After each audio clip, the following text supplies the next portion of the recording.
A hooded child collapses in a dark alley, coughing violently as a stranger asks if he is okay. The coughing fit continues relentlessly, racking his small body with pain and echoing in the silence. Succumbing to the illness, he falls to the ground with a heavy thud. Lying on the cold ground, he despairs that he will die here without seeing his family one last time. His consciousness fades into a blur of noise and darkness as reality shifts. The scene transforms into a vibrant visual of a group of handsome anime characters, introducing the cast of an Otome Game. A charming blonde boy smiles warmly, saying that seeing the players smile makes him happy. He offers a cheerful greeting, noting that the player seems to be doing well today.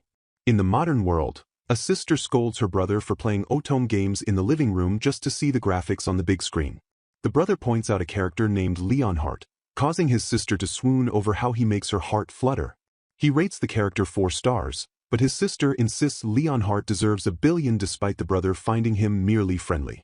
A beautiful girl appears on screen greeting Vinny, and the brother is instantly captivated by her cuteness. He asks to pause the game, clearly struck by the character's appearance. The sister dismisses his interest, explaining that the girl is the rival character with a terrible personality. Days later, the sister enters eating a popsicle and casually addresses her brother. She notices he is playing Felicity Color again, which he confirms with a simple yes.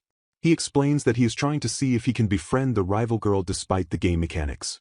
Frustration boils over as he discovers she faces only tragic fates like poison, suicide, or a lonely life in every walkthrough.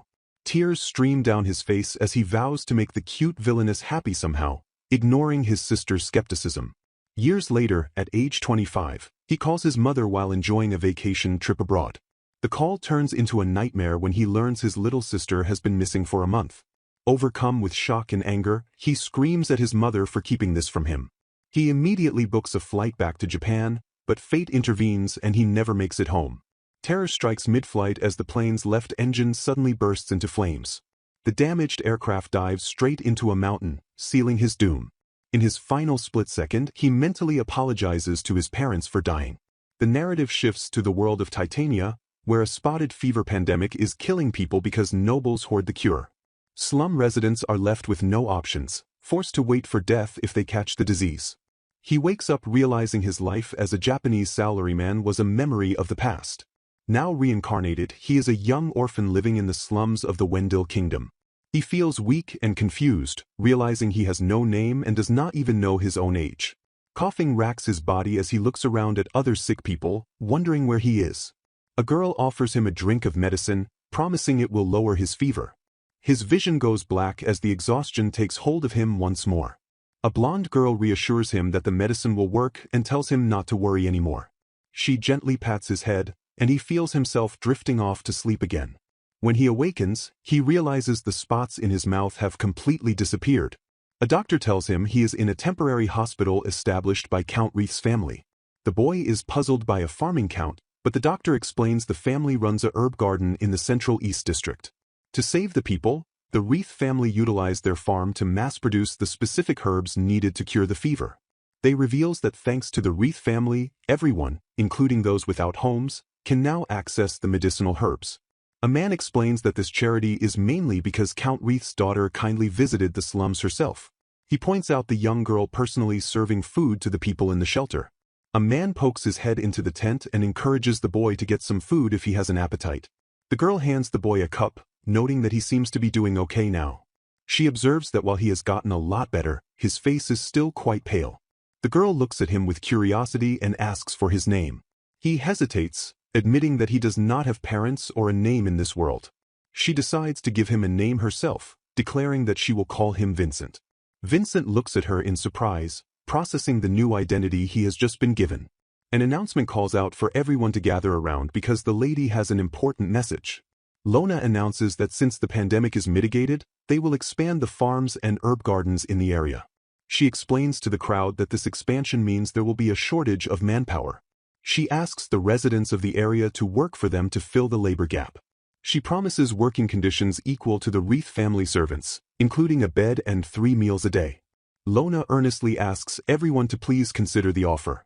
The crowd erupts in chatter, excited by the prospect of jobs, food, and a stable life. Lona turns to Vincent and tells him that she will also have him work in the mansion. Vincent beams with a bright smile, exclaiming that he would love to do it. They reflects that Lona Wreath changed his life and gave him a new one, noting she never smiles. Despite her stoic expression, her words always gave hope to everyone living in the slums. He marvels at the fact that she achieved all of this impressive work. She accomplished these feats at the mere age of 6 years old. 4 years pass, and the scene shifts to the Wreath family farm. 10-year-old Vincent asks Lona if she is finally going to debut at the tea party next Friday. Lona replies that she would rather not go, as it is a party celebrating the prince's 10th birthday. Vincent sighs, thinking that tea parties are for matchmaking and realizing he spends less time with her as they grow older. He wonders what he should do, noting it is rare for her not to have a fiancé at her age. Lona suddenly suggests that he should aim to become a butler. She explains that Lawrence, the head butler, sees potential in him because he is a hard worker.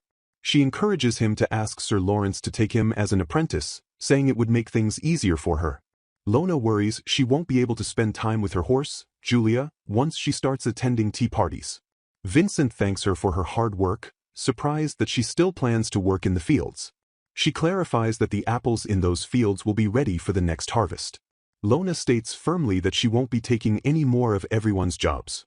The workers happily agree to handle the remaining work themselves. Vincent rushes to stop Sir Lawrence in the hallway, asking to be taken in as a butler apprentice. Lawrence, noting Vincent's interest, asks him to simply sign a form for him. Vincent looks at the paper in confusion, and Lawrence reveals with a smile that it is an adoption form. Vincent stares in shock at the man who just offered to become his father instead of his boss. The boy begs to learn the butler trade, only to be shocked when the man agrees to adopt him as the solution to the family's secret restriction. The man waves off concerns about lineage, while the boy hesitates, fearing his status as an abandoned orphan will burden the noble Wreath family. Realizing that neither Miss Lona nor her parents ever judged his past, he listens as the butler assures him his hard work is the only credential he needs. Accepting his new fate, the boy takes the pen and prepares to sign the adoption papers to seal the deal. He reads his new legal name, Vincent Serenade, but flatly refuses the man's teasing request to be called Daddy immediately after signing. Sticking to the formal title Sir Lawrence, the boy listens as his new guardian brainstorms nicknames like Vinny or Vince. Eager to begin his new life, Vincent demands to start his butler training as soon as possible. Lawrence accepts the challenge with a warning of his strict nature, prompting Vincent to vow he will endure anything to succeed. The first lesson begins with a daunting order to memorize the names and faces of every single person working in the mansion. Vincent pauses, visibly taken aback by the sheer scale of the task demanded of him. Lawrence explains that the butler commands a vast army of subordinates, from farm managers to stable keepers and chefs. With a staff size rivaling a duke's estate, Lawrence insists that knowing every servant's personality is crucial for assigning the right jobs. Ordered to finish quickly so training can continue, Vincent dashes off with high energy to introduce himself to the staff. The staff warmly welcomes Vincent Serenade, cheering him on to become an amazing butler worthy of accompanying Miss Lona to her tea parties. Amidst the celebration, one servant pauses with a nagging feeling that they have heard the name Vincent Serenade somewhere before. The narrative jumps forward to Friday, marking the arrival of the highly anticipated tea party. A knock at the door interrupts their study session as a servant enters to deliver urgent news to Sir Lawrence. Lawrence learns that Miss Lona has returned much earlier than expected and immediately demands to know what went wrong. As Lawrence hurries out of the room, a worried Vincent chases after him, sensing that something terrible has occurred. Lona sits in seething silence, internally raging against an atrocious event at the prince's birthday party and refusing to offer an apology. Her parents fret over the political fallout, noting that Duke Dilius already dislikes their family and that Lona's rudeness has made things worse. The distressed father clutches his head, certain that the Duke will launch a retaliation against them very soon. Lawrence silently steps in to break the tension, pouring a cup of tea and offering it to the sullen young lady. After finishing her tea in a single gulp, Lona abruptly excuses herself and retreats to the solitude of her room. She walks alone down the long, empty corridor, her small figure isolating herself from the family drama. Vincent chases her down and softly calls out to his lady, causing her to stop in her tracks. Lona reveals that Eden, the son of Duke Dilius, tried to force a charming lady to serve him and arrogantly demanded Lona join in the humiliation. Shocked by the story, Vincent stammers but ultimately agrees that there is a limit to such ridiculous behavior. She explains that the party was actually a serious fiancé selection event for the prince, making Eden's disrespect toward the candidates utterly inexcusable. Lona admits she barely held back the urge to punch him, while Vincent realizes with awe that she actually scolded the powerful Duke's son. Although Prince Leohart laughed it off, Lona remains deeply worried about the future Knight Commander's character and refuses to compromise her morals. Vincent freezes in shock as the name Prince Leohart triggers a sudden realization in his mind. Lona notices his reaction and quietly apologizes, thinking she has burdened him with her venting. Having calmed down, she resolves to swallow her pride and apologize to the Duke tomorrow to protect her father. Despite the political danger of antagonizing the Knight Commander, Vincent passionately shouts that she has done absolutely nothing wrong. Lona resigns herself to the situation, noting that the Duke already considers her father an enemy regardless of her actions. Vincent marvels at her political maturity at such a young age, while Lona thanks him for the tea and laments that she didn't handle the situation more calmly. Back at his desk, a dazed Vincent furiously scribbles on paper, internally raging at the bratty Eden for causing such trouble. Lawrence notices his student's distraction and asks what is troubling him. Vincent tries to deny it, but Lawrence sees right through him, asking if he is worried about Miss Lona and suggesting he take a break. Despite his worry for Lona, Vincent cannot shake the nagging familiarity of the names she mentioned. The names Eden Dilius and Prince Leonhart echo in his mind, looming over him like ominous silhouettes. A flashback hits him on a spectral subway train, confirming he heard these names in his past life in Japan. Silent memories of his former world flood back, depicting a quiet apartment and the mundane streets of his old neighborhood. He vividly recalls his sister calling out to him while enjoying a popsicle in their living room. The specific title of the game, Felicity Color, suddenly locks into place within his memory.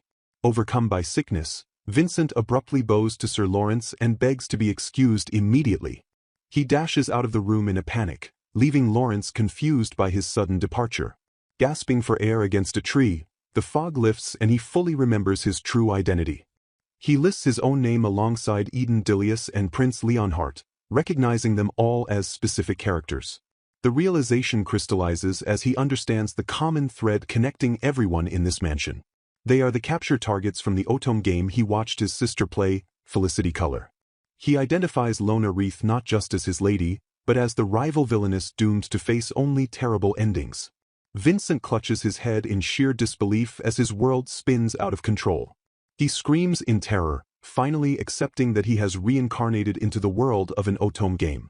Dressed in formal attire, Lona holding a teacup and Lawrence in a whimsical costume stand in the garden while Vincent peeks from behind a tree. The master departs with Lona to apologize to Duke Dilius, instructing Lawrence to take charge in their absence. Lona gently reassures a worried Vincent that she is fine before stepping into the carriage. Watching them leave, Vincent fumes that the Dilius family is entirely at fault and wonders if they will be forgiven. Lawrence contemplates the situation, noting that the trouble stemmed entirely from the actions of Master Eden, the Duke's son. He rages that the 10-year-old brat dared to make Lona, a fiancé candidate, serve him during a tea party meant for the Highness. The adults muse that people in this world will talk and laugh about the incident. Alone in his room, Vincent flips through a book, burdened by the secret knowledge that they are living inside a game. He recalls waking up as a reincarnated soul in this world after his past life ended in a plane crash. His mind drifts to Felicity Color, the Otome game his sister loved, and remembers Leonhart, the popular prince character. He reviews his knowledge of Kelly Wreath, the heir he hasn't met, and his own identity as Vincent Serenade, the future butler. The central issue weighs heavily on him, the tragic fate of Lady Lona Wreath. In the game script, she is the villainess destined to obstruct the protagonist's romance and bully her. He admits most of his intel comes from walkthrough sites, as he only played the game once to a normal ending. Confusion grips him as he tries to reconcile the kind girl he knows with the expressionless villainess who bullies the protagonist. He shouts that it is impossible, startling Lawrence, who enters the room at that exact moment. Lawrence informs him that the Master and Lady Lona have returned, apologizing for startling him. Back in the parlor, Vincent anxiously asks Lona how the meeting with the Duke went. Lona reveals that Duke Dilius bowed down and begged for her to become Eden's fiancée. The entire room erupts in a collective shout of disbelief at this unexpected turn of events. Lawrence suspects the Duke's hands were tied by his son's actions, admitting he has never seen the man act like that. Lona explains that Eden looked dejected after being scolded and now insists she is the only one for him. Her father left the final decision entirely up to her. Vincent reacts with shock as Lona confirms she accepted the proposal because she had no reason to decline. She reasons that connecting with a ducal family benefits her father since their status is lower. Flipping a page in her mind, she wonders if Eden's whining will change anything, as the marriage was ultimately the Duke's decision. Her father suddenly panics, realizing that marrying her off means the family loses its heir. Desperate to secure the family line, he orders Lawrence to immediately find a relative to adopt before rumors spread. Vincent stands frozen as the name Eden Dilius rumbles ominously in his thoughts. He realizes with horror that Eden Dilius is the catalyst for every one of Lady Lona's bad endings. Determination ignites within him to change her fate and guide her toward a happy future. A sharp clinking sound from the garden interrupts his resolve, drawing his attention to the window. He rushes outside and finds Lady Lona standing quietly among the greenery. She explains she is trying to improve the rose breed using plants her grandmother gave her, as she was worried about the garden. Vincent expresses concern that marrying Master Eden might make it difficult for her to continue tending her plants. Suddenly, a loud scream tears through the air, startling both of them. Servants scramble in a panic, shouting for Lady Lona and asking what happened. A young boy with a sword at his hip appears in the doorway with a casual hello. Vincent and Lona stare in shock as legs dangle from the upper floor, revealing the intruder's unorthodox entrance. Prince Leonhardt smiles sheepishly, apologizing for his unruly clothes and unannounced arrival. Vinny is startled by the sudden arrival of the prince with only a single servant, noting this rare distraction for his sister. He takes a closer look and is shocked to recognize that unmistakable hair and face. Vinny identifies the visitor as a tiny version of Prince Leonhardt, the favorite character from Felicity Colors. The prince basks comfortably in the sunlight while Vinny inwardly remarks on how sparkly he is. Sir Lawrence suddenly asks Vinny to help prepare a space in the courtyard, catching the boy off guard. The scene shifts to a quiet tea setup in the garden, disturbed only by the chirping of birds. Vinny hides in the bushes to gather information that might save Lona, wondering why the prince is here. Leonhardt apologizes deeply for the unpleasant role Lona was forced to play at the tea party. Lona dismisses his concern, assuring the prince that it is not something he needs to brood over. He insists he should have spoken up, regretting that a lady had to handle the situation instead. The prince bows his head in a gesture of sincere apology for his inaction. Vinny watches in shock, stunned by the prince's gentlemanly behavior. He notes that Leonhardt is far more mature than he was at 10 and not happy-go-lucky at all. Leonhardt mentions his half-sister Marianne and admits he specifically wanted to chat with Lona. He explains that the king is spoiling Marianne, making her the likely heir since her mother is not a concubine. Disclaiming any interest in the throne, he hopes Marianne will grow into a fine lady fit to be queen. Leonhardt observes that both Eden and Mary are currently unaware of the weight of their status. He expresses deep worry about their future actions since they are destined to lead the kingdom. The prince praises Lona for scolding Eden, a duke's son, despite her lower rank as a count's daughter. He recognizes her as someone who refuses to bow to power and could guide the country correctly. The prince pauses, his thoughts lingering on the impression she made upon him. Breaking the tension with a grin, he asks Lona if she agrees with his assessment. Leonhardt gets straight to the point and asks Lona if she would please become his ally. He declares that he does not want their people to be dragged into a pointless war. Warning that it will be too late once things go downhill, he asks what she would have him do. Leonhardt states he needs steadfast allies who will remain on his side no matter what happens. He recalls her questioning Eden at the party about how a future duke should act.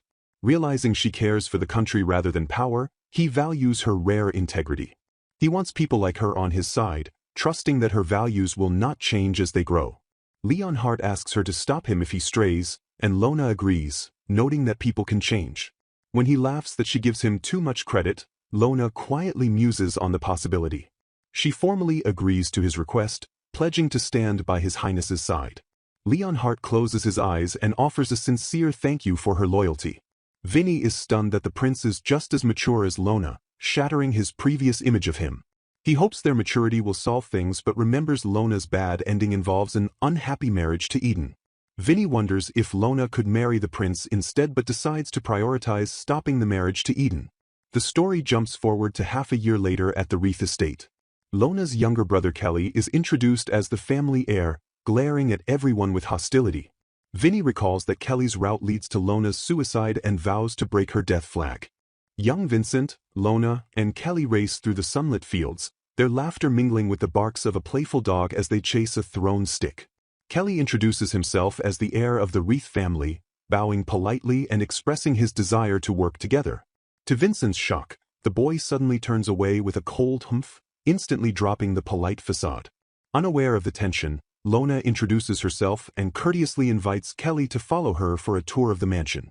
Vincent forces a strained smile while inwardly fuming at the brat's rude behavior toward his kind masters. He watches in disbelief as Kelly blatantly ignores their hospitality and walks past them without a single word. The trio walks in awkward silence across the grounds, the only sound being the rhythmic tap of their footsteps on the path.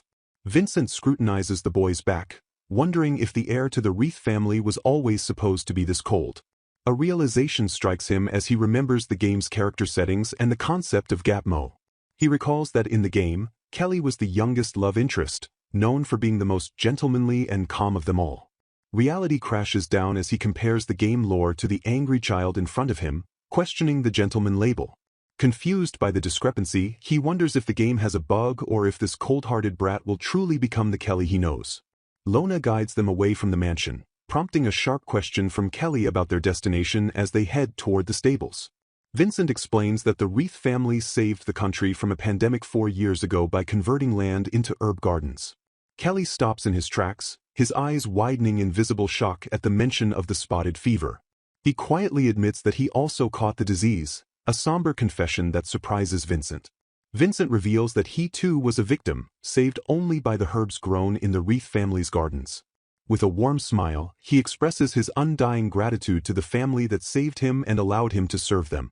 Kelly shifts the topic back to the present, asking what exactly they are going to do at the stables.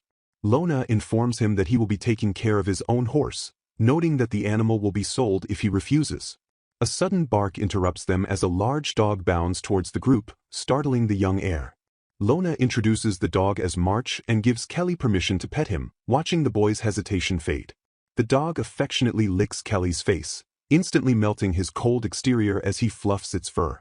Vincent cheerfully introduces the other animals, including March's husband Peace, and asks if Kelly likes them. Lona gently advises him to take his time getting to know the animals, as some are cautious around strangers. They arrive at the stables, a large wooden structure that houses the family's prized horses. Lona points out a specific stall on the right, indicating that the horse inside belongs to Kelly. Kelly stares in awe at the small foal standing beside its mother, surprised by its diminutive size. Lona instructs him to enter carefully to avoid scaring the mother horse as he approaches the pair. The foal playfully nibbles at Kelly's hand, drawing a bright, genuine laugh from the boy as he relaxes. Seeing the bond forming, Lona suggests that since he will be caring for her, he should give the foal a name. Kelly's eyes light up with excitement at the prospect of naming his new companion. He vigorously scrubs the foal's neck and declares that he will name her Justy. His mood shifts as he remarks on the strangeness of a noble being tasked with caring for a horse. Lona explains that experiencing labor helps them understand the people they guide, a tradition built by her great-grandfather. She emphasizes that nobles must not just burden the people but walk alongside them to truly guide and protect them.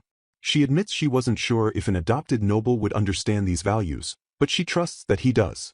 Vulnerability cracks Kelly's voice as he quietly asks if he can really stay here forever. Vincent asks if he is worried about something, and Kelly confirms it with a simple, heavy nod. Hesitation grips the boy as he struggles to articulate the fears weighing on his heart. Kelly recounts his painful origin as the fifth son of a poor baron who was discarded by his own kin. He reveals that his family deemed him unnecessary and sold him off because he wasn't supposed to be born. Kelly describes the heartbreak of being sent to intrude on another family, only to be replaced when they had their own son. Despairing, he tells the horse that he knows this new family won't need him one day either. Consumed by self-doubt, Kelly begins to shout a denial, only to be interrupted by a sudden impact. A hand reaches out gently to intercept his spiral of negativity. Lona wraps him in a tight, silencing embrace, refusing to let him wallow in isolation. She looks him in the eye with tearful intensity, calling his name to anchor him to reality. Lona affirms his place in the world, declaring that he is the true heir to the Wreath family. She explains that she will eventually marry into another family, leaving the future of their home in his hands. Lona implores him to protect the mansion, the farms, and everyone who works in the stables. She adds a soft request for him to protect Justy as well, showing her complete trust in him. Kelly is stunned to silence, his eyes wide and filling with tears as the weight of her acceptance hits him. Overwhelmed, he breaks down sobbing and chokes out a promise to fulfill her request. Vinny watches the emotional scene from afar, realizing with a shock that he and Kelly share the same abandonment trauma. He reflects that Lona has given Kelly exactly what she gave him, a place where he truly belongs. Smiling while holding the cat, Vinny acknowledges that they have both found a home and a reason to live. Sir Lawrence finds Vinny in the library and announces that Kelly's sword mentor has agreed to teach him as well. Vinny is delighted, though Lawrence admits he planned to have him trained for guard duty regardless of his initiative. Vinny declares his motivation is to beat Eden up, wanting to be strong enough to protect the growing family. Lawrence teases him with a riddle about a topaz before Vinny turns the conversation to a serious question. Vinny admits he feels unprepared to serve the family because he knows nothing about the country's history or nobles. He brings up Eden's connection to Prince Leonhardt but swiftly lies when Lawrence asks if the prince visited recently. Lawrence thoughtfully suggests that Eden and the prince seem more like friends than mere acquaintances. Vinny realizes he needs more information to steer Lona away from bad endings, chiding himself for forgetting the prince's sister. He eagerly accepts Lawrence's proposal to join Kelly's tutoring sessions to fill the gaps in his knowledge. Lawrence adds that Vinny should take over brewing tea after meals since he has mastered the techniques. Vinny beams with pride, thanking Lawrence and feeling that his hard study has finally paid off. When Vinny asks to learn cooking as well, Lawrence laughs and calls him greedy. A month passes, the peaceful atmosphere broken by the sharp clanking of practice swords. Vinny and Kelly spar intensely, exchanging strikes with focused shouts of exertion. A misstep causes a sword to clatter to the ground, drawing a sharp glance from the instructor. The instructor calls an immediate halt to the training session as the two boys slide to a stop. Kelly accuses Vinny of protecting him from tripping on a stone, while the instructor praises Vinny's skill. Vinny awkwardly apologizes for the interference, realizing he overstepped his bounds. He explains that their closeness in age made him momentarily forget his place and act like a friend. Kelly flushes deep red, stunned and seemingly touched by the word friend. He runs off shouting that he will be mad if Vinny ever holds back again, leaving Vinny relieved that he isn't angry. Vinny munches on a cookie, recalling that Kelly and Vincent were partners in crime in the game, but worries about the suicide route. He briefly considers forcing Lona onto his own Vincent route to save her, but immediately panics and dismisses the idea. Vincent realizes that adding his past life's years to his current age makes him over 30, despairing that he is too old to deal with high school drama. Lona insists on tasting a treat despite Vincent's protests that the flavor and appearance are far from acceptable for a noble lady. She takes a bite and happily declares it delicious, confirming with Vincent that he was the one who baked the cookies. Impressed by his skills, she notes that he is more studious than Kelly and surprisingly mature and well-composed for his young age. Vincent humbly deflects the praise back to her, though he feels a bead of sweat seeing how perceptive she is about his maturity. He praises her for caring for 6 strangers during the epidemic, but she dismisses it, claiming she only appears kind because she struggles to express herself. Lona casually explains that her capability comes naturally because she worked in the medical field during her past life. Vincent maintains a frozen smile, trying to process the shock as she nonchalantly mentions her previous existence. He stands there with a strained expression, his mind racing to comprehend the weight of what she just admitted. The concepts of life and past collide in his mind like a lightning strike as the realization takes hold. Lona is surprised by his shock, revealing that it is common knowledge that nobles and royalty in this world are born with memories of their past lives.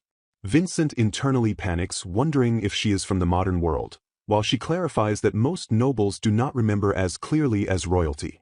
Lona stands regally on the cover, surrounded by chibi versions of Vincent, Kelly, and Prince Leonhardt in a display of quiet elegance. Vincent is struck by a sudden revelation, asking in disbelief if nobles and royalty can inherit memories from their past lives. Lona confirms the suspicion, revealing that the phenomenon is a direct result of the ancient proxy war.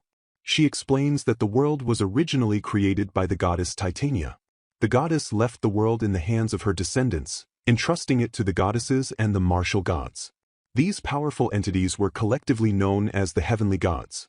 Peace reigned for a time as beastmen, elves, fairies, humans, and mermaids thrived in their respective territories. Harmony shattered as elves grew arrogant, fairies taunted others, and beastmen embraced violence. Humans succumbed to greed, invading other territories in a violent bid for dominance. The martial god intervened after endless human defeats, establishing a proxy war every 500 years to prevent total destruction. A silhouette of a warrior stands ready, marking the beginning of the cycle of conflict. To aid humanity, the goddesses bestowed upon them the power to inherit memories from past lives. This divine gift engraved skills and knowledge directly into their souls. These memories were passed down to those who reincarnated, preserving their strength across generations. Vincent struggles to accept this fantasy lore, wondering if it is merely a fable despite the reality of the proxy wars. The weight of the situation sinks in as he visualizes the clash between humans and the other races. A sudden realization hits him, causing him to gasp as he spots a contradiction. He recalls that the characters in Felicity Color never used magic. Confusion grows as he notes that the people in this current world also cannot seem to use magic. Lona clarifies that humans were never meant to use magic, as it belongs solely to elves and fairies. She reveals that a century ago, a powerful item called the magic jewel was created. Humans learned to harness the magic stored within the terrifying stone through generations of trial and error. The stone was unsealed for the war, but the current king's predecessors sealed it away due to its danger. Now, students with high magic aptitude are selected to train with the stone at Amulia Academy. Lona turns the conversation to him, asking if he was from the Wendell Kingdom in his past life. She probes further about his memories, making Vincent realize she is not a reincarnator from the modern world like him. He carefully constructs a lie, mentioning he had siblings and worked in the city after university. Lona looks puzzled by the word university, noting that Amulia Academy is the only school in the kingdom. Vincent sweats nervously, realizing his slip-up has exposed a gap in his story. Panic sets in as he wonders how to explain he is from a modern world, and that this is all a game. He stammers incoherently, struggling to find words that won't make him sound crazy. Lona deduces that if he has past memories, he must have been a noble, despite the rarity of commoners having them. Vincent internally screams that he only played the game because he fell in love with Lady Lona at first sight. Lona drops a bombshell, stating that he must enroll into Amulia Academy. She explains that the law mandates anyone with past memories to study there to contribute to the country. Vincent is devastated by the realization that becoming a student means he cannot serve her as a butler. Lona misunderstands his distress, asking if he dislikes the idea of attending school with her. Vincent is struck by thunder, horrified at the prospect of being an equal classmate instead of her servant. Lona smiles gently, saying she is looking forward to it, leaving Vincent completely flabbergasted. His mind races as he processes the idea, thinking that being her classmate actually sounds like heaven. He realizes with a shock that a route where he becomes her classmate never existed in the game. Hoping for a loophole, he asks about dorms, but Lona confirms they will be separate. She reiterates that they will be living in dorms for 4 years at the academy. Vincent spirals into despair, listing all the butler duties he will be unable to perform for her. The crushing reality of living apart weighs on him as the image of separate lives takes hold. He slams his fists against the wall, shouting that he hates the idea of prioritizing studies over serving her. He cries out that he lives for Lady Lona and refuses to accept a life where he cannot serve her. Lona comforts him, promising he will be the first person she consults when in trouble.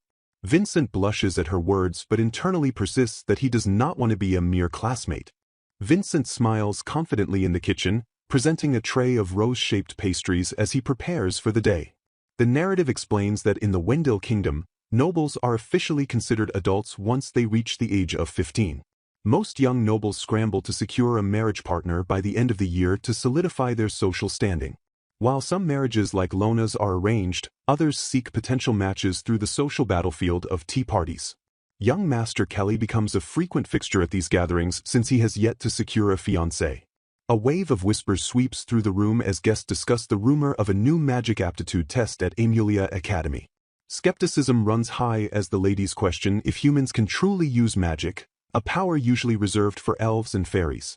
Fear grips the crowd as they wonder if the students will be treated as mere guinea pigs for dangerous experiments. Vincent catches wind of the tense conversation, noting that the topic has shifted to magic aptitude.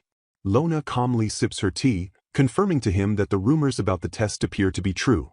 Vincent observes Lona standing in isolation, noting that she has polished her beauty significantly since turning 14.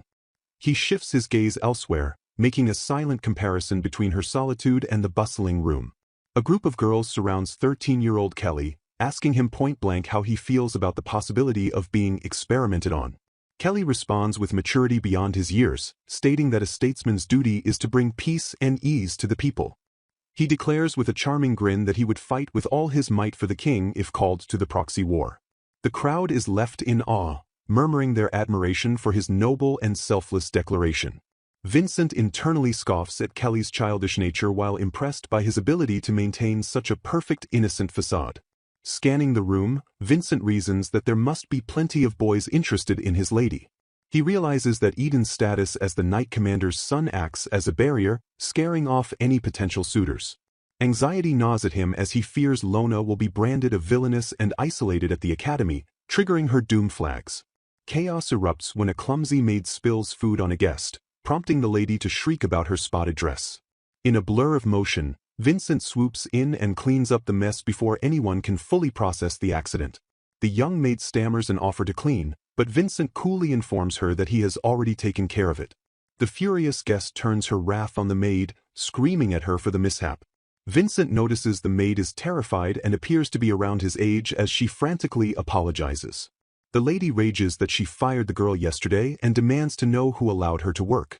Desperation fills the maid's voice as she falls to her knees, crying that she has nowhere else to go.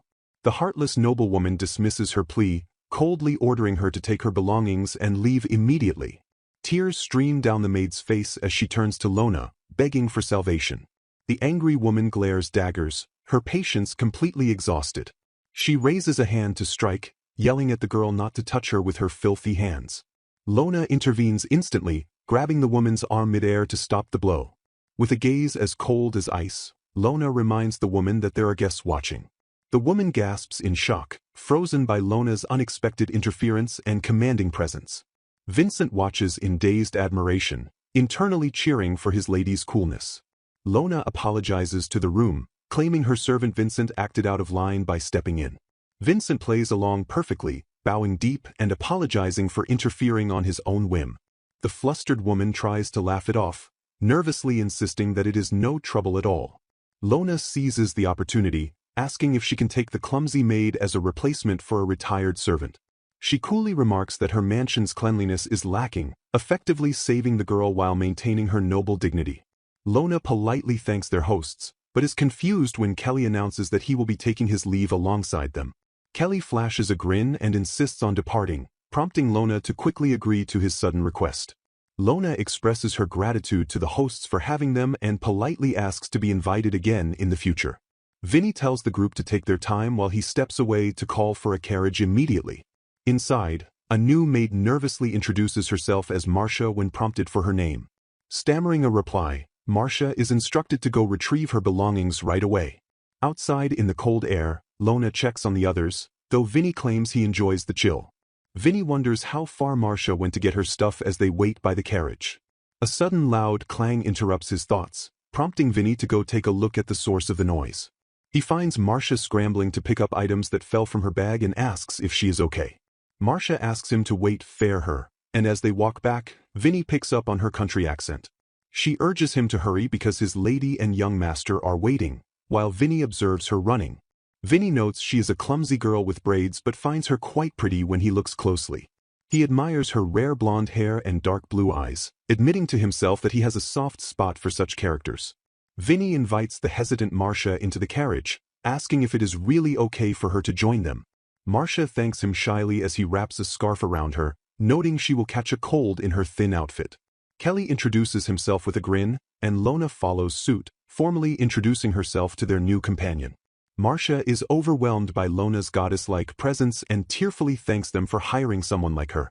She explains that she lived with her grandmother after her parents died of disease, working hard because they had no money for medicine. Vinny comforts her, assuring Marcia that good things will happen now that she is with them. He compliments her marine blue eyes, explaining that they are respected and rare enough to make nobles fall in love. Vinny adds that folklore claims her kind is blessed by the goddess, noting that many royals share her coloring. The group arrives at the Wreath estate, and Marcia stares up at the mansion in amazement. Vinny flops onto his bed with a thud, relieved to finally be back in his home sweet home. He muses on the rarity of blue eyes in this world, realizing he has only seen them on Prince Leonhardt. Vinny jolts up, wondering if Leonhardt's little sister, Princess Marianne, shares those traits. He tries to recall Marianne's appearance, remembering her blue hair but failing to recall her eye color. A suspicion forms in his mind about Leonhardt's real sister and whether the conceited princess is a fake. Vinny connects this to the conviction event in the game, where Marianne's true origins were revealed. He asks himself who the real sister is, and the memory of Marcia saying, "Wait, fair me," flashes in his mind. An image of Marcia eating messily fills his thoughts as the pieces of the puzzle click together. Vinny lies paralyzed on his bed, muttering, "No way," as the realization hits him. Scene shifts to Marianne asking someone to sleep with her, claiming she is sleepy. Prince Leonhardt watches her with a complex expression as she calls him Big Brother. Gloom hangs heavy over the room as Lona's father breaks the news that Eden refuses to attend her 15th birthday party due to prior plans. Kelly immediately steps up with a determined shout, offering to take over the escort duty for his sister. Vincent seethes with internal rage, noting that today is not just her birthday but her debutante ball where her fiancé should be present. He curses the shallow Knight Commander's son for daring to refuse his lady on such an important day. Disbelief washes over him as he processes the excuse, his irritation spiking at the sheer audacity of having plans. Vincent's servant network reveals the ugly truth that Eden is merely flirting with other women at tea parties on this fixed annual date. Fury consumes him as he mentally screams that every fiber of Eden's body is made of absolute trash. Putting on a calm mask, he reassures a worried Marcia that Eden has never visited and likely never will. Marcia wails in confusion over why Lona is engaged to such a man while Vincent explains the gifts were likely prepared by servants. Kelly explodes with indignation, urging Lona to break off the engagement with a man who looks down on her. Lona quietly responds that the decision is not hers to make since the proposal came from Duke Dilius himself. She resigns herself to the reality that she will be seeing Eden every day once she enrolls in Amulia Academy. Vincent grins maliciously, vowing to beat the Knight Commander's son in the skills exam despite being a mere butler apprentice. Lona scolds them both, but Kelly whispers to Vincent not to hold back once they get to the academy. The head butler interrupts their plotting, ordering Vincent to go to the entrance and welcome the arriving guests. Silhouettes of noble guests fill the doorway as the party begins in earnest. Vincent greets a new arrival with professional grace, offering to take his coat as he enters. He pauses in surprise as Prince Leonhardt smiles sheepishly, admitting he arrived without an official invitation. Vincent welcomes the prince warmly, thanking him for coming again this year to celebrate Lona's birthday. He marvels that the prince attends every single year and even remembers the name of a lowly butler apprentice like him. Confusion strikes him as he wonders why the game's most popular character is so diligent in reality compared to his happy-go-lucky game persona. Leonhardt laughs off his lack of invitation and introduces the young man standing beside him. Linus Beckford introduces himself as the son of the Duke from the North, commenting that Vincent looks too young to be a guard. Leonhardt explains that he brought Linus along since the boy is in Central to enroll in Amulia Academy next year. Vincent stares blankly before realizing with a shock that Linus is the DLC love interest he had completely forgotten about. Recovering quickly, he invites them inside, telling Linus to enter as the prince's companion. Linus beams with excitement, immediately requesting a cup of the Wreath family's famous honey tea. Vincent agrees to the request, but a sudden thump interrupts him as Marcia clumsily crashes into him. He catches the tray just in time as Marcia panics, realizing she nearly spilled drinks on his highness. Linus leans in with curiosity, poking the terrified maid who stands frozen in shock. He stares intently at her face, his expression shifting from amusement to intrigue. Vincent observes the two, realizing that their rare blonde hair and dark blue eyes make them look strangely similar. Breaking the tension, Vincent serves the tea, presenting the cups with practiced elegance. Linus exclaims in delight, marveling at the tea prepared with rose petals pickled in lemon. He instantly asks for a refill, gulping it down so fast that Vincent wonders if he was dying of thirst. Leonhardt explains they had to sneak out of the castle to avoid Princess Marian noticing their absence. Vincent thanks them for the effort and offers to guide them to Lona, noting internally that the princess is a problem. He recalls rumors that Princess Marian is possessive and prevents any girls from approaching her brother. The narrative confirms that her interference is the sole reason the handsome prince has yet to find a fiancée. Vincent steps into the hall and approaches Lona, ready to announce the unexpected royal guests. Prince Leonhard arrives at the party with Master Linus Beckford, wishing Lona a happy birthday with a bright smile. Linus introduces himself formally to Lona, bowing politely as he offers his congratulations on her special day. He presents her with a gift, mentioning that he has made it a custom to bring one every year. Lona opens the box to reveal a gemstone pendant, which Linus warmly remarks suits her very well. She thoughtfully notes that she received a similar gift anonymously in the past and has grown fond of it. Linus gazes at her with a gentle expression, starting to say something about every time they meet. A quiet, intense moment passes between them as Lona looks back at him with innocent confusion. The mood shifts as Lona asks about Eden, and Linus confirms with a wry grin that he is absent again. Linus notes that the fiancé failed to show up, prompting Leonhard to question if Eden is the Knight Commander's son. The prince becomes furious, calling Eden insolent for daring to skip his own fiancée's birthday party. Linus quickly hushes the prince to avoid a scene, while Lona calmly assures them she is fine. Vinny watches the interaction, thinking that while Linus is stern, he seems to be a genuinely good person. A servant interrupts to whisper a message to Leonhard, who listens with a serious expression. Leonhard apologizes to Lona, explaining that he must leave early despite wanting to chat longer. He bids her farewell with a cheerful smile, promising to see her again before departing. As he leaves, guests whisper that the prince was likely summoned home by his sister, Princess Marianne. The crowd gossip turns to the princess's immaturity and speculates on the future when Leonhard attends the academy. Vinny loudly clears his throat to interrupt the rude chatter and silence the gossiping guests. Lona smiles knowingly at Vinny, and he smiles back, silently communicating their shared understanding. Later that evening, Vinny is startled by a knock at the door and a voice playfully asking a sister for a dance. The scene shifts to Vinny speaking with Lawrence, apologizing for the late visit to discuss Marcia. Lawrence asks if she made a mistake, but Vinny explains she needs to leave to help her sick grandmother. Vinny hesitates before proposing a bold solution, suggesting that he could simply adopt Marcia. Lawrence is stunned by the sudden idea, repeating the word adoption in disbelief. Vinny argues that as her adoptive parent, it would be acceptable for him to pay for her grandmother's surgery. Lawrence accepts the logic but points out that this means Marcia will officially become Vinny's little sister. With the decision made, Lawrence agrees to the plan, and Vinny bids him a polite goodnight. Vinny slides the door shut, murmuring the words, "little sister," as the reality sinks in.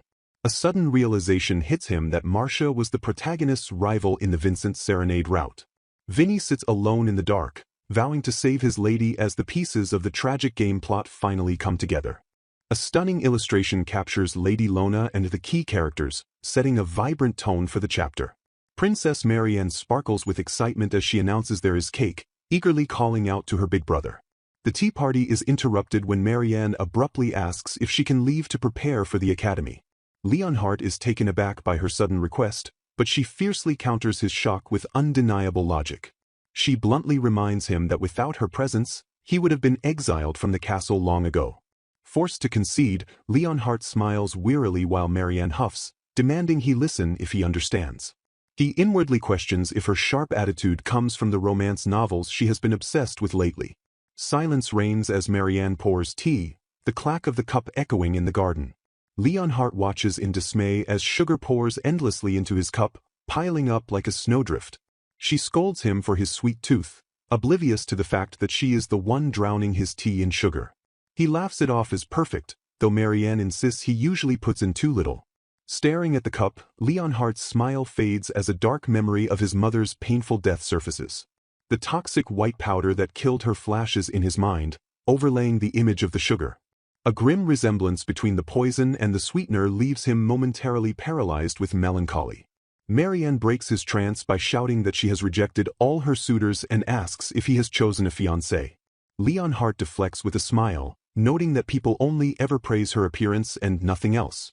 She declares she will only marry someone who looks within, rejecting the shallow compliments she constantly receives.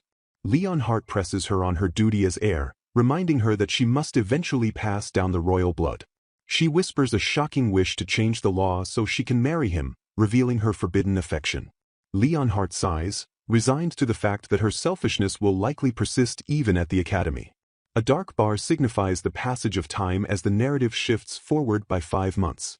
The day of the Amelia Academy entrance ceremony finally arrives, marking a new chapter for everyone.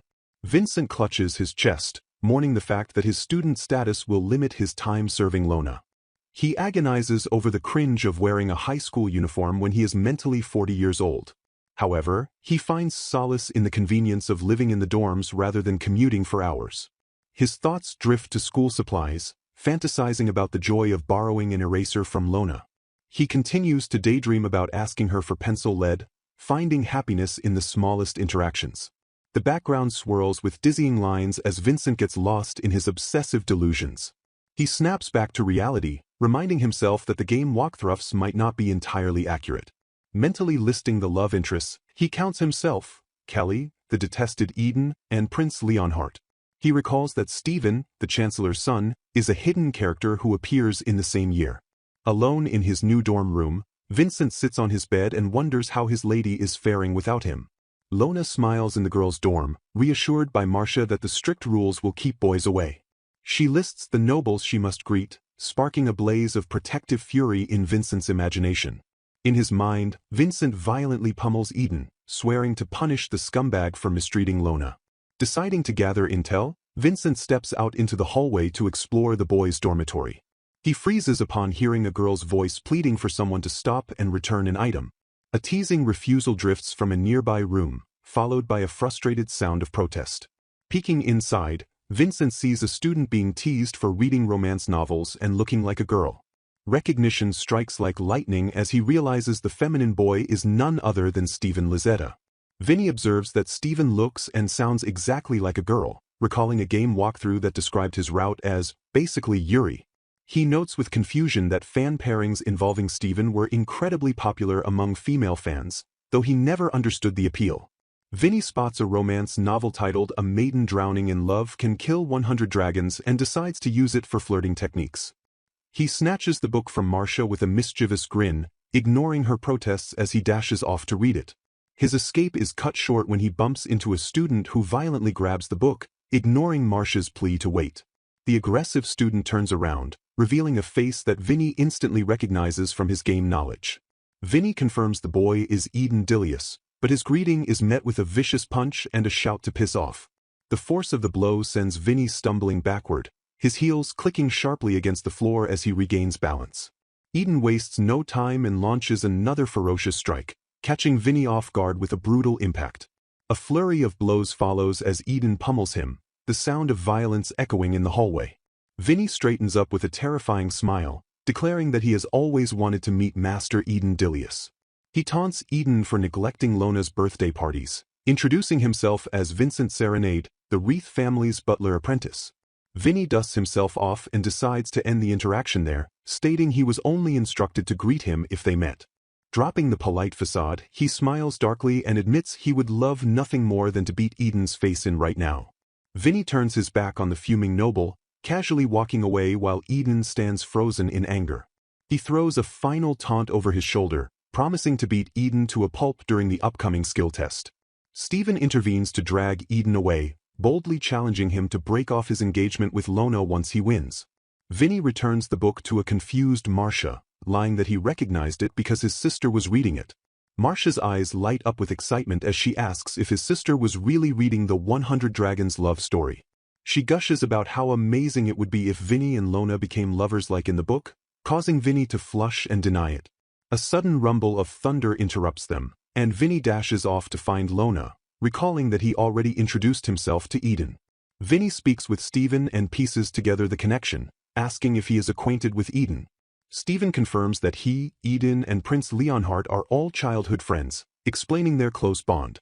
Vinny reveals he will be enrolling in Amelia Academy due to his past memories, though Stephen points out he is already wearing the uniform. He flashes a charming grin at the startled noble, remarking that it would be nice if they ended up in the same class. Internally, Vinny rages against Eden and vows to kill him, suddenly worrying that Lona might end up in the same class as her terrible fiancé. Vincent yawns as he wakes, shaking off the sleep to start his first day at the academy dorms. He greets Steven in the hallway, momentarily thrown off by calling the feminine boy master. Steven happily agrees to walk to school together, causing Vincent to wonder if he has flagged a romance route. Walking beside the cute boy, Vincent admits to himself that the company feels surprisingly pleasant despite the gender. The scene shifts to a wide shot of the academy grounds as they make their way to the school building. Prince Leonhardt spots them from the corridor, calling out a cheerful morning greeting to his friend. He beams with excitement at seeing Steve and Vincent, clearly thrilled that they are all enrolling together. Vincent is blinded by the prince's radiant aura, questioning why the main character is hanging out with them. Leonhardt drops a niche reference to a light novel series, comparing Vincent to a character named Seth. He laughs that his stepsister got him hooked on the romance novels, urging Vincent to check them out too. His butler instincts scream as he suddenly senses Lady Lona's presence nearby. He bursts into a sprint, leaving the others behind in a blur of desperate motion. Sliding perfectly into place, he greets Lona and immediately offers to carry her bag. He gazes at her with unwavering devotion, internally screaming that she is beautiful as always. Lona mentions that Marcia has been causing trouble by entering the wrong dorm room multiple times. She explains that her mother insisted on bringing the clumsy maid, but she assures him she can handle herself. Lona optimistically notes that it's good for Marcia to talk to kids her age, while Vincent sweats at the label. He marvels at her forgiveness, knowing full well that he and the maid are mentally much older than they appear. Lona spots the others arriving and politely greets Prince Leonhardt with a wave. She turns her attention to the new face, prompting Steven to shyly introduce himself as a member of the Lizetta family. A brash voice interrupts the introductions as a boy calls out to the pretty lady from the window. Lona turns to see who is catcalling her on the first day of school. The boy leans out with a flirtatious grin, complimenting her blonde hair and comparing her to a princess. He asks for her name, but Lona simply greets him as Eden, leaving the boy confused about how she knows him. She calmly reminds him that she invited him to her birthday party every year, invitations he adamantly ignored. Eden's confident smirk freezes as the gears in his head slowly begin to turn. Recognition dawns on him with terrifying clarity, and he begins to tremble as he whispers her name. Vincent stares in disbelief as the scumbag realizes he just hit on his own fiancée without recognizing her. Eden tries to play it off with a stiff grin, recognizing Vincent from the previous day's encounter.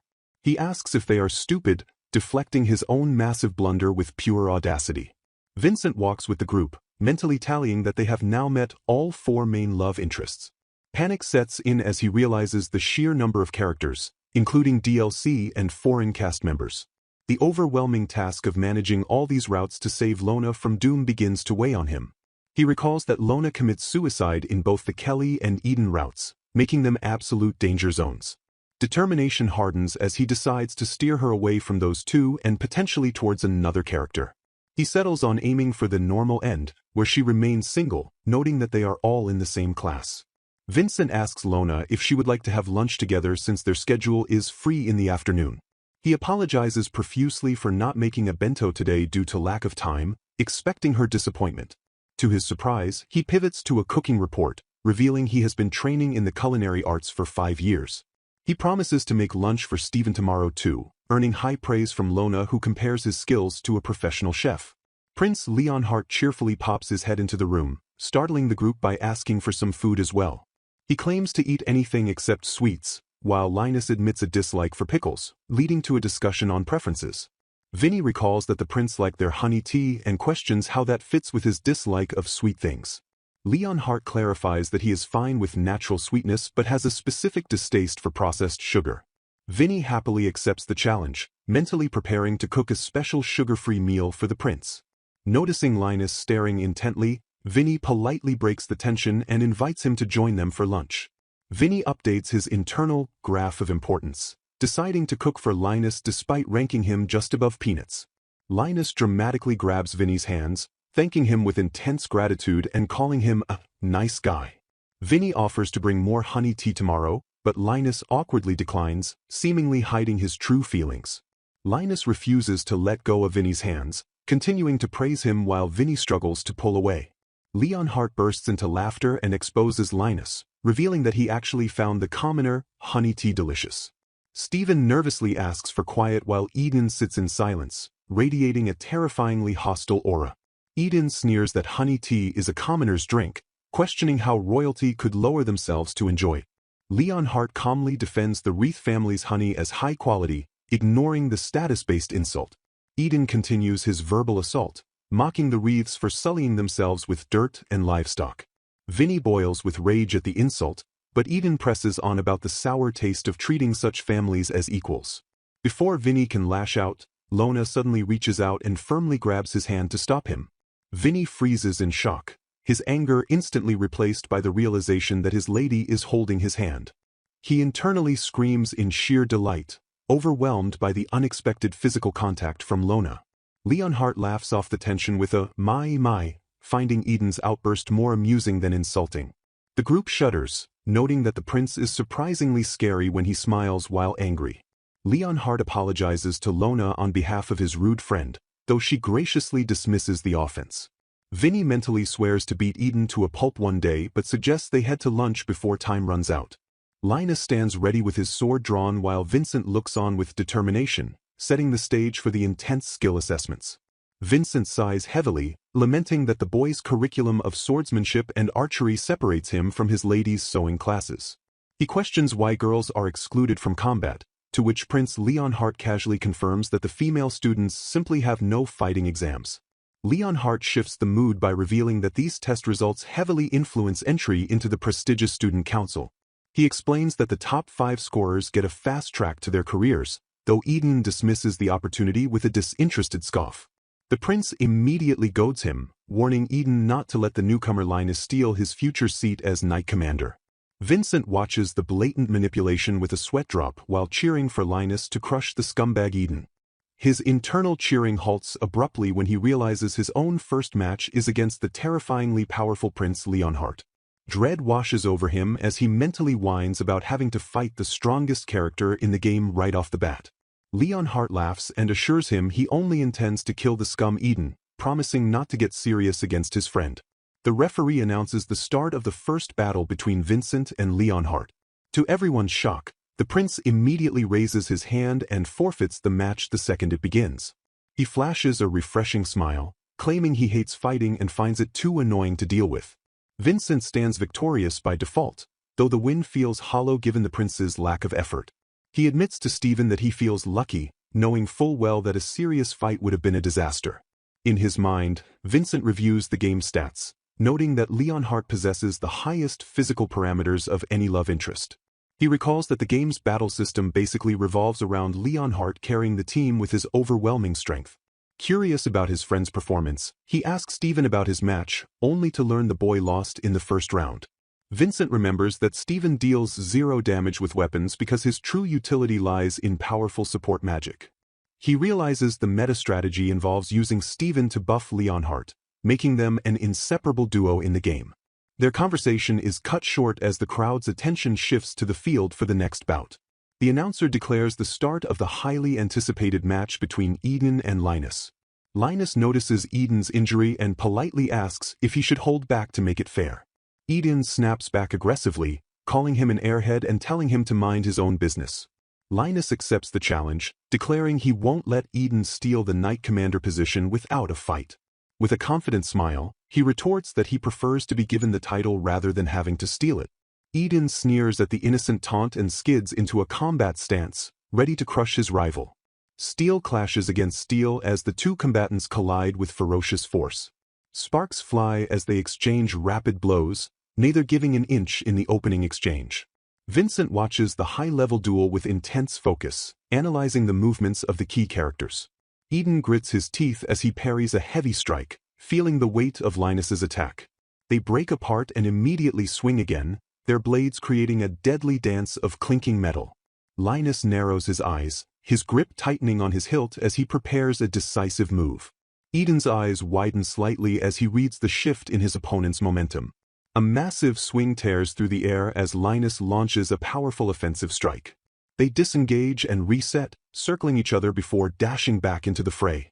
Eden sees an opening and charges in, bringing his sword down with a desperate yell. He commits fully to the attack, convinced that this strike will finish the duel. Linus's expression turns cold and sharp as he watches the blade descend. A heavy thump echoes across the field as the decisive blow lands with bone-jarring impact. Swords clash violently as Eden drives his opponent back in a fierce practice duel. Eden grins menacingly, noting that his opponent's arm would be severed if their weapons weren't made of wood. He tightens his grip and declares with a chilling smile that there is no such thing as a fair fight on the battlefield. Vinny watches with unconcealed hatred, stunned to realize that this scum is actually a skilled knight from a past life. He grimly accepts that beating Eden won't be easy, as the game never portrayed him as such a capable fighter. Leonhardt notices the tension and playfully wonders aloud who will emerge victorious in the spar. The prince smiles cryptically about fighting with his own hands, but a sudden screech of carriage wheels interrupts him. A messenger rushes in to announce that Her Highness has requested Leonhardt's presence for tea time immediately.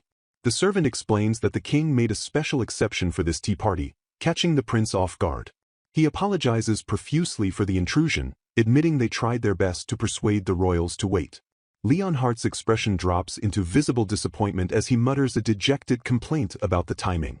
Suddenly switching gears, he flashes a blindingly bright smile and cheerfully agrees to leave right away. Vinny watches in disbelief that a prince would capitulate so easily, realizing he cannot go against royal authority. The students whisper among themselves, noting that Princess Mari must be incredibly needy to summon him on the first day. Stephen turns to the group and hesitantly asks if Her Highness Mary is always this demanding. He reveals rumors that the queen is busy playing with men while the king handles the war, leaving Mari lonely. Vinny screams internally that he doesn't want to know royal secrets, but is shocked when Eden reveals the princess once asked for him. Eden suddenly loses all interest in the duel, his expression turning cold and indifferent as he turns away. He walks off and forfeits the match, claiming that everyone already knows how strong Linus is, so it doesn't matter. Vinny stares in dumbfounded confusion at the abrupt and anticlimactic end to the confrontation. The chapter concludes with the display of the final results of the skill test. Lona poses with a cheerful expression on the cover, her braided hair flowing as she reaches out with a bright smile. Vincent clenches his hands together, his face flushing with determination as he vows to finally make lunch for everyone tomorrow. Walking through the school grounds, he debates the culinary merits of hamburgers versus sandwiches for a safe yet delicious meal. A voice calls out to him, interrupting his thoughts as he turns to see a classmate approaching. A sudden splash of dark liquid explodes over them, drenching the students in a malicious prank. Bullies sneer at the soaked group, mocking Vincent as a mere servant who only got good grades by sucking up to his betters. Vincent wipes the water from his face, realizing with a sigh that the kindness of his own masters is a rare exception in this cruel world. Footsteps echo on the pavement as someone approaches the scene of the harassment. Linus and Stephen arrive to check on the situation, greeting Vincent with concern amidst the dripping water. Vincent presents a tray of sandwiches, explaining that he was testing recipes for the lunch he plans to make. Linus's eyes light up with excitement as he eagerly asks if he can sample the food right then and there. He takes a large bite, his expression instantly melting into pure bliss at the taste. Munching happily, he praises the sandwich, noting that even the vegetables taste delicious and not like grass. Vincent smiles humbly at the compliment, reminding them that it is merely a simple sandwich. Linus admits that his family home has a fixed menu, making this homemade treat feel like a special luxury. A single emphatic word hangs in the air, bridging the conversation toward a deeper revelation about Vincent's skills. Vincent explains that cooking is a hobby he learned from his grandfather, revealing the personal touch behind the flavors. The conversation shifts to Prince Leonhardt, with the group discussing how he is stuck at the castle reading bedtime stories to his sister. Vincent freezes in shock, struggling to process the image of the high-spec prince being forced into such a childish role. He points out the absurdity of the situation, exclaiming that Princess Marianne is about to turn 14 years old. Disbelief colors his voice as he compares the teenage princess to a toddler for needing such coddling. The gossip deepens as he learns that she sometimes even forces the prince to sleep beside her in bed. A chill runs down Vincent's spine as he recalls his own sister, horrified by the suffocating nature of the princess's demands. He stares into the void, wondering with dread just what kind of terrifying person Princess Marianne actually is. Chapter 11. Eden grips a wrist tight and commands the person to come here with a predatory smirk. Marcia stands trembling before the boys' dorm, screaming a refusal to go any further. Her eyes widen in absolute terror as the situation spirals out of her control. Eden insists he will be quick, but Marcia yells that she is only here to see her older brother. Vinny and Kelly sprint down the hallway, panic written on their faces as they spot the scene. Vinny slides to a halt with a cold click of his heels, politely asking Master Eden his business. Eden recoils in shock, stunned to learn that the maid he harassed is Vinny's younger sister. He flushes and shouts that girls are banned from the dorms to justify his aggressive behavior. Vinny ignores the excuse and immediately scolds Marcia for coming to the boys' dorm at night. He exasperatedly asks why she didn't just ask the dorm manager to pass him a message instead. Eden interrupts the family lecture to ask Vinny if she is truly his biological sister. Vinny answers with a blunt yes, cutting off any further inquiry into their lineage. Eden scoffs that they look nothing alike and calls Vinny an airhead for the confusing lie. Vinny ignores the insult and formally introduces Marcia Serenade as his adopted sister. Steven gasps in delight, realizing they fit the knight and adopted sister trope from his favorite novel. He excitedly explains the plot of The Ice Prince, where a knight loves his adopted sister. Marcia listens with a blush, captivated by the romantic drama that mirrors her new life. She bursts into tears, wailing over the tragic destiny of the fictional knight and princess. Vinny drags her away with a jealous scowl, warning her that she is getting too friendly with Steven. Marcia fumbles with a crumpled note, asking if this is the message Vinny wrote for her. Vinny smiles dangerously, realizing she failed to read it despite his previous attempts to teach her. He turns his cold gaze to Eden and asks why the noble is still lingering in their conversation. Kelly points a trembling finger at Eden, asking his brother if this trash is really Lona's fiancé. He accuses Eden of being the kidnapper from before, causing Steven to awkwardly point out Eden is listening. Kelly explodes with rage, screaming at Eden for neglecting Lady Lona for 5 whole years. He calls Eden trash to his face, and even Steven admits he cannot defend his friend this time. Eden sneers in disgust, dismissing the criticism because it comes from a mere maid and commoners. A spoon flies past Eden's head as Vinny decides that uncooperative obstacles must be removed. Vinny reflects on the political power struggle between Prince Leonhardt and Princess Marianne. He reasons that marrying the Knight Commander would have been the perfect strategic move for Lona. Vinny recalls that Eden's father, Duke Dilius, is a kind man who sends gifts despite his son's absence. He feels a pang of pity reading the Duke's letter, which begs them to take care of his terrible son.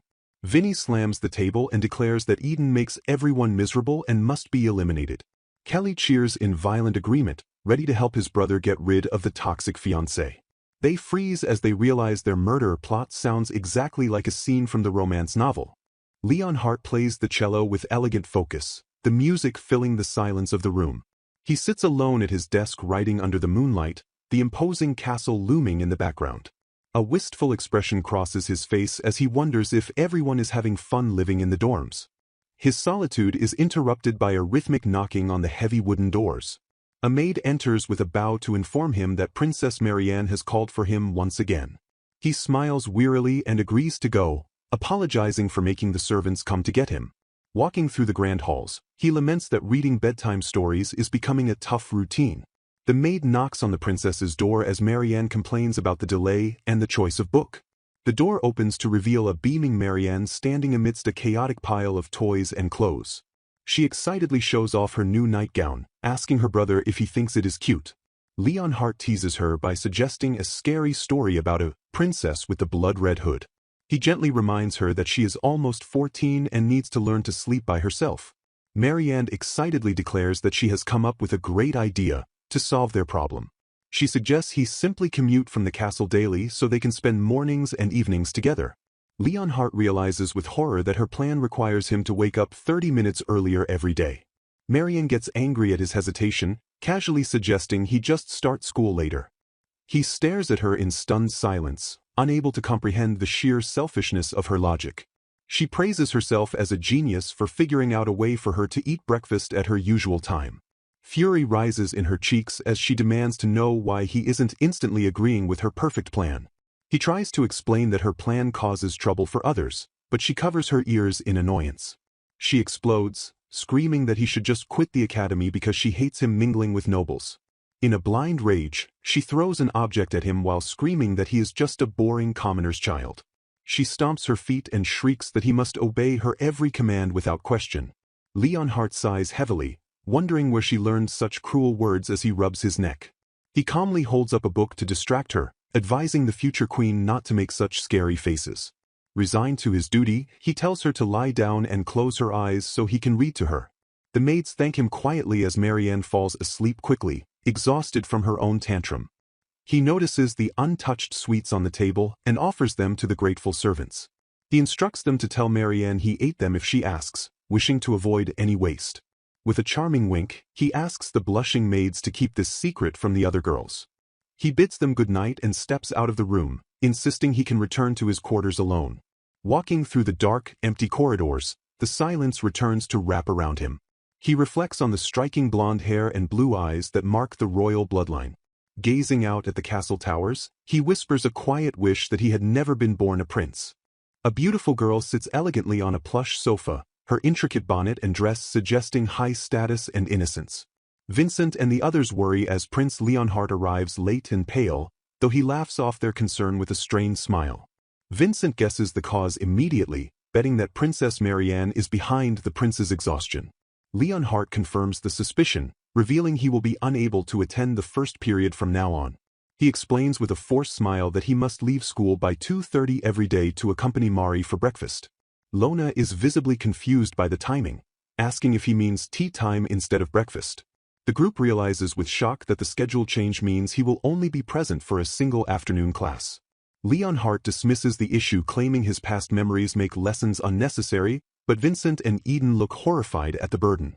Vincent argues internally that even a future queen shouldn't be allowed to rob him of his time at the academy. Eden steps up with unexpected seriousness, questioning if their time there isn't for more than just acquiring knowledge. Leonhardt insists he can't inconvenience the whole school by pushing back the first period, so he must attend no matter what. Eden snaps that he can't let this slide, warning that subjects won't follow a ruler with such a selfish attitude. He reminds Leonhardt that the king has been preparing for the proxy war for years, shocking Vincent with his sudden competence. Eden grimly notes that depending on who wins the war, they could have far greater concerns than Princess Marianne. He warns that if the Beastmen nation or the Queendom of Sharandino win, humanity will be at their mercy. Vincent recalls the game's lore, recognizing the term Continental Sovereignty Proxy War from his memories. He reviews the dark history where beastmen believed might makes right and matriarchal mermaids ruled with absolute power. The narrative depicts a bleak landscape where humanity was stripped of its culture and identity. Humans were locked in chains, reduced to mere slaves under the rule of the dominant races. With their dignity trampled underfoot, they had nothing to do but waste away in despair. Vincent notes that while elves and fairies are benevolent victors, humans have never once won the war. He acknowledges that the current elven rule is the only reason they are even allowed to study at the academy. The threat looms large as he realizes that if the beastmen or mermaids return to power, humanity is doomed. He recalls that the kingdom created the magic jewel and summoned the war priestess to prevent this catastrophe. A chill runs through him as he remembers this is reality, meaning there are no save files to reload if he fails. Determination sets in as he vows to ensure a human victory and avoid any ruinous endings for his lady. However, a massive obstacle remains in his path to protecting humanity's future. The image of the princess looms in his mind as the singular threat to stability. Vincent clenches his fists, realizing that Princess Marianne is going to be a serious problem for the kingdom. He predicts that if she becomes queen, she will ruin Wendell long before the other races even get a chance. Eden smirks and asks Leonhardt point-blank if he intends to try deposing his sister. Vincent agrees internally, deducing that they absolutely need His Highness to become king to save the country. He realizes the only path to that outcome is the Leonhardt route, where the main character romances the prince. Vincent vows to do everything in his power to guide the protagonist down Leonhardt's route and win the proxy war. A girl bumps into the prince in the hallway, offering a polite morning greeting as papers fly. Leonhardt greets Lona and mentions that the teachers are making a fuss about the upcoming magic aptitude test. Vincent worries about the magic jewel while Leonhardt skeptically asks if humans can really use magic.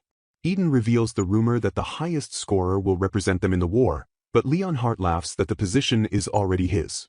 Lona gasps in pure shock, asking if it has already been decided. Leonhardt smiles confidently, stating that as royalty, his test results are already head and shoulders above everyone else. Prince Leonhardt cheerfully announces that he is the first locked-in representative for the proxy war, though he still needs to take the aptitude test. Vinny slumps against the wall, groaning in distress at the prince's casual attitude towards the impending danger.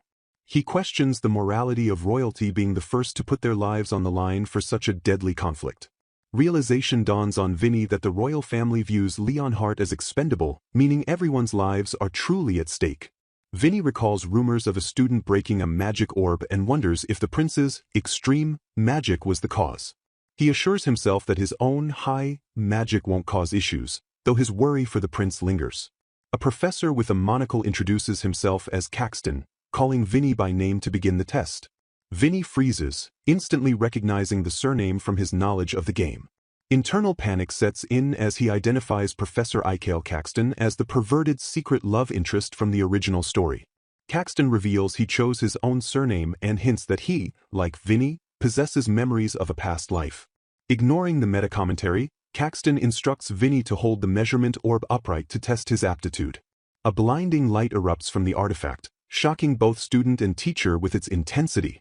The orb shatters into pieces, leaving Caxton staring in manic disbelief at the destruction.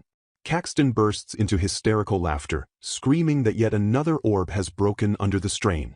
Staff members rush in to restrain the mad professor, shouting to cart him away before the noble students see the scene. Leonhardt pops his head into the room, casually asking if Vinny's orb happened to break as well. He spots blood on Vinny's hand and realizes with concern that Vinny was the first to break one. The prince frets over the tiny cut, insisting it needs to be washed immediately to prevent tetanus. Ignoring Vinny's protests, Leonhardt grabs his arm and drags him off to find clean water. The two walk down the corridor together, the prince leading the way with determined strides. Leonhardt carefully tends to the wound, warning Vinny that the cleaning process might sting a little. He finishes the treatment, and Vinny silently offers him a fresh handkerchief to wipe his hands. The prince is impressed and asks exactly how many handkerchiefs Vinny keeps on his person. Vinny replies professionally that he carries at least 5 at all times, just in case. Leonhardt smiles softly, thanking Vinny with an expression that reaches his eyes. Vinny is flustered by the genuine look and quickly offers to make sandwiches for lunch to change the subject. The prince's face lights up with childish delight as he exclaims that he loves Vinny's sandwiches. Vinny observes the prince, noting that this genuine expression is completely different from his usual one. He reflects that like Lona, the prince's true feelings are hidden beneath a surface-level mask. Leonhardt's expression shifts to a sharper look as he asks if his act is really that obvious. Putting a finger to his lips, he admits a smile is a convenient mask and asks Vinny to keep his secret. Vinny realizes the prince's carefree attitude is a calculated front to manipulate the impression he gives off. Lona stands amidst a swirl of magic, her gaze turned back with an expression of gentle determination as the story resumes. The group gathers on a grassy hill, discussing the chaos caused by Leonhardt shattering the orbs during the magic aptitude test which postponed the results. Lona explodes with excitement, gushing to Marcia about the cool scene where the heroine Elise strikes down a dragon with a single blow. Her eyes sparkle with admiration as she describes the pinpoint accuracy of the strike between the dragon's scales. Marcia matches her energy completely, while Eden watches in confusion, wondering if they are actually talking about romance novels. Panic erupts as Vincent spots Prince Leonhardt casually preparing to pour tea for the group. He rushes to stop the royal from performing a servant's duty, but Leonhardt admits he is used to brewing tea for his sister.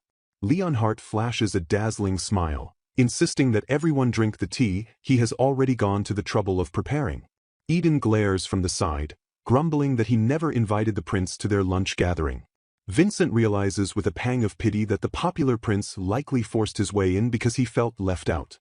Leonhardt brushes off the formalities and hands a cup to Vincent, confident in his brewing skills. Vincent takes a sip and gasps in shock, realizing the herbal blend is brewed to absolute perfection. The prince beams at the praise, declaring with a bright smile that tea is truly wonderful. His expression darkens momentarily as he whispers that tea never betrays you as long as you follow the instructions. Shaking off the mood, Vincent takes charge of serving the food while Leonhardt eagerly eyes the sandwiches. The prince takes a bite and instantly demands Vincent make one for him next time, prompting a sharp refusal from the butler. Eden snaps at Vincent for his impudence toward royalty, but Vincent coolly brushes off the scolding with a sarcastic thanks. He stands his ground, firmly stating that he is Lady Lona's butler and answers to no one else. Eden mocks him as a loyal pup, but Vincent accepts the insult as a badge of honor with a proud shout. Leonhardt interrupts the bickering by asking about the creamy yellow dish he is eating. Vincent explains that it is potato salad, made from mashed potatoes mixed with vegetables and mayonnaise. He reveals he had to make the mayonnaise from scratch using egg yolks, oil, and vinegar since it doesn't exist here. The taste is a hit, causing Eden to demand some for himself while Leonhardt begs to have it again tomorrow. Vincent scolds them to have some self-restraint, though he internally rejoices at feeding the game's top love interests. Turning to the quiet Stephen, Vincent offers to make more for him too, receiving a shy thanks in return. Lona stares at Stephen, dazzled by his beauty and wondering if men can truly be prettier than women.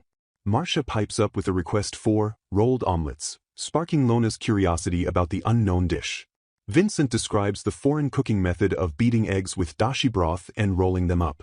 He hesitates to serve it, warning them that it is considered a peasant dish unfit for nobility. Lona dismisses the concern immediately, eyes shining with excitement as she demands to try the new food. Marcia enthusiastically asks for the sweet version, and Vincent confirms he can make both salty and sweet types. He smiles broadly, happy to oblige their requests and prepare both variations for the group. Leonhardt drifts into a sugary trance at the mention of sweets, prompting Vincent to mentally note he must reduce the sugar for the prince. Marcia's face pales in shock as the chaos of the day begins just one day after the academy enrollment. A deafening crash echoes from the mansion, followed by a wailing scream that shatters the morning peace. Lawrence sighs, recognizing the signature sound of Marcia's clumsiness while Vincent rushes in with disbelief. Vincent frantically reports that Marcia has absolutely outdone herself with her latest mishap. He points to a stack of plates where the top one remains pristine while every single one beneath it is smashed to smithereens. Lona enters the room with a calm morning greeting, seemingly unfazed by the destruction. She approaches the group with a request, noting that their classes end in the morning today. She explains that due to a large-scale experiment by the Magic Research Institute, she arranged a tea party with Princess Marianne. Vincent freezes, his face contorting into a mask of pure horror at the mention of the princess. He stammers in disbelief, terrified by the prospect of attending a tea party with the notorious royal. Lona reveals that Mari specifically requested Linus, Lona, and Vincent, while noting Marcia is around the same age. A heavy silence falls as Lona stares blankly, her mind working through the implications of the guest list. Vincent protests that bringing the clumsy maid is a recipe for disaster, but Lona argues Marcia is safe because she has no past memories. She suggests that if the lonely princess and the cheerful maid become friends, it might lighten Prince Leonhardt's burden. Lona adds that observing the castle maids would also be a valuable learning experience for Marcia. Turning to the prince in a flashback, she politely asks if they might bring her servant along. Vincent sweats nervously, realizing the high stakes of bringing the walking disaster zone to the royal castle. Resigned to his fate, he vows to cover for Marcia no matter what chaos she unleashes. Leonhardt smiles grimly, warning them to brace themselves because his sister is a truly unique child. The scene shifts to the royal castle at 2:30 p.m., where the group sits in tense anticipation. Leonhardt flirts shamelessly with Marcia, promising to cover for her while Vincent watches with jealousy. Marcia screams, "Hands off, scumbag," and violently chops the prince, prompting Eden to scold her language. Chaos erupts as Leonhardt threatens to drown Eden in the lake while the others look on in exasperation. Lona cuts through the noise, asking the prince if there are any precautions they should take before meeting his sister. Eden advises showering her with compliments to stay safe, a strategy Leonhardt surprisingly agrees with. Vincent silently vows to keep his mouth shut, questioning the wisdom of bringing Marcia to this lion's den. Leonhardt explains that while Mari sends invitations, guests often cancel last minute citing poor health. He reveals with a strained smile that the number of people willing to attend her parties dwindles every year. The grim reality is that the sheer stress of meeting Princess Marianne is enough to make nobles physically ill. Vincent shudders at the revelation, staring into the void as he realizes they are dealing with a true monster. A knock interrupts the conversation as a maid enters to deliver a message. She presents a letter specifically addressed to Lady Lona Wreath from Princess Marianne. Lona opens the envelope and reads the contents, her expression remaining unreadable. She announces that the letter forbids her from attending the tea party and orders her to leave the castle immediately. The decree continues with a harsh command that she is never to associate with Prince Leonhardt again. Shockwaves ripple through the room as the group processes the sudden and brutal rejection. Linus demands to know why she is being treated like a villainess despite being an invited guest. Lona calmly places the letter on the tray and instructs the maid to inform the princess she is returning to the academy. Linus explodes in anger at her passivity, but Lona cites rumors of Mari's possessive attachment to her brother. She silences his protest with a cold stare, warning him that making a fuss will only tarnish his own reputation. Linus remarks that their intention to leave is written clearly on their faces, catching the group off guard. Vinny thanks Master Linus for his kindness towards his lady, and Linus graciously allows them to take their leave. Kelly turns to his brother as they walk away, confused about the sudden departure and asking what just happened. Vinny explains that the tea party is cancelled because the princess suspects Lona has designs on the prince and ordered them to leave. Kelly is flabbergasted by the absurdity of the accusation, shouting in disbelief that they are being kicked out. The group walks down the quiet hallway, the tension of the dismissal fading as they move further away. Marcia cheers excitedly about going home early but accidentally swings her arm and smacks into a passing maid. A clay bust crashes to the floor and shatters into countless pieces upon impact. Marcia panics and checks on the maid she hit, asking frantically if she is all right. The maid screams in horror, staring at the debris and wailing that it was Princess Marianne's bust. The vice head maid arrives and demands an explanation, furious that the princess's long-awaited gift is destroyed. The maid accuses Marcia of attacking her for no reason, playing the victim to escape blame. Lona steps forward with a calm expression, offering her deepest apologies and taking full fault. She introduces herself as Lona of House Wreath and promises to reimburse the cost of the bust. A young noble girl reveals the bust was a special gift from Count Olcott for Princess Marianne. Vinny notes that Count Olcott had been preparing this gift for a long time, making replacement nearly impossible. Lona offers to request another, but the girl dismissively states that what is broken cannot be undone. The victimized maid, Anna, complains that money isn't enough since she was struck in the face by a filthy servant. Vinny recalls that palace maids are often high-ranking noble daughters, realizing why she is so arrogant. The vice head maid decides to bring the matter to head maid Lucia for a final judgment. Lona asks to accompany them to apologize to the princess directly, and the vice head maid agrees. The vice head maid orders Anna to come along as well, her expression stern and unyielding. Head maid Lucia listens to the report in the library, acknowledging the severity of the problem. Lucia points out that Anna was the one carrying the bust and should have been more careful, shocking the maid. Anna refuses to accept shared blame and loudly demands that House Wreath punish Marcia appropriately. She claims Lona is too soft to punish her servants properly and insists on justice. Vinny steps in with a terrifying smile, asking Anna exactly what kind of punishment would satisfy her. Lucia looks at Anna with concern while Vinny stares her down, questioning her sanity. Anna screams that since she was hit, she deserves to hit Marcia back in return. She escalates her demands, suggesting Marcia clean the slums or be publicly flogged with 100 lashes. Vinny and Lona look at her with sheer disbelief, wondering if she spends her free time inventing tortures. Marcia stammers and tries to defuse the situation, offering to do anything to resolve the issue. She bows her head and apologizes profusely, desperate to fix the mess she caused. Marcia swears it wasn't on purpose but accepts that she must take whatever punishment is given. Anna smiles maliciously, declaring that a simple apology isn't enough to fix anything. She demands that Marcia take her place and serve Princess Marianne at the tea party today. Anna warns that if Marcia makes even a single mistake, both she and her master will be done for. She twirls dramatically, claiming she just wants Marcia to prove her sincerity through action. Anna taunts Marcia, saying that if she is truly sorry, she should be happy to accept the task. Vinny prepares to intervene, but Lona orders him to stand down with a sharp command. Lona accepts the condition, and Marcia nervously agrees to do her best for her lady. Lona turns to Vinny and instructs him to lend Marcia a hand during the service. Vinny immediately shifts gears, promising to look after Marcia and handle the situation. The tea party sits in an awkward silence as the garden atmosphere feels heavy with tension. A close-up reveals the lavish spread of sweets and tea, untouched and waiting for the chaos to unfold. A polite voice cuts through the quiet as Vincent announces his intrusion with a formal apology. Vincent and Marcia stand in the doorway, their expressions a mix of dread and determination. The group stares in collective shock, unable to comprehend why the pair has returned so soon. Leonhardt breaks the silence with a strained smile, asking what on earth they are doing back already.